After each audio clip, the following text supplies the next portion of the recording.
Still in Parliament, members of Parliament and ministers alike rebutted several points raised by the Workers' Party in its objection to the White Paper on population. The opposition party was also asked to state its stand on foreign workers in a workforce. During the debate, the Workers' Party suggested lowering the GDP growth proposed in the White Paper by 0.5 to 1 percentage point. The party is also proposing a slower rate of growth in Singapore's workforce by growing the local instead of foreign labour force.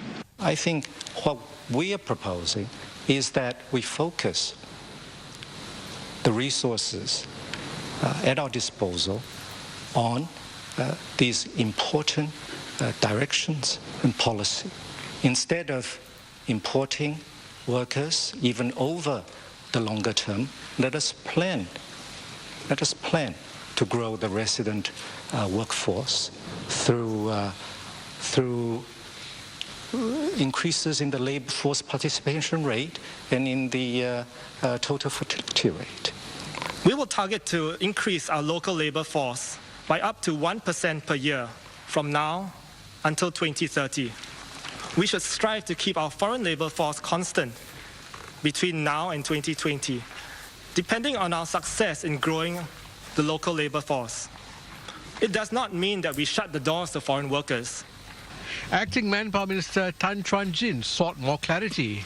A key component of your strategy is to beef up LFPR, or labour force participation rates, to such a stage that we actually do not need foreign workers in Singapore, or at least an increase. I am very interested to know the initiatives and ideas that would actually bring that about, and that's key. It's not the rhetoric that's important. Governance is about how do you translate ideas, visions into reality, and that's what it's really about. Not just rhetoric, not just pressing the right emotive buttons.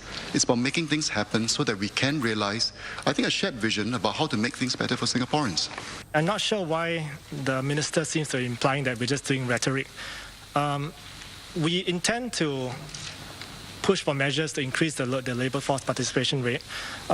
We've mentioned things like flexi work, telecommuting, part-time work. But I think one area that is very important, it's a very important way of increasing the labour force participation rate, is to raise wages. And the reason is because it increases the opportunity cost of people staying at home. So people will weigh the cost of staying at home versus going out to work.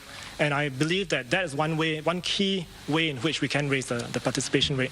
Does the Workers' Party's zero tolerance for foreign workers in this period extend to sectors like construction and others where we are having great difficulty finding Singaporeans to do the job?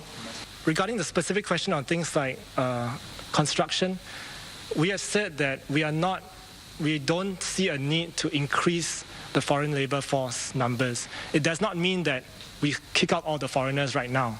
We maintain the numbers that are here and replace those that need to that leave.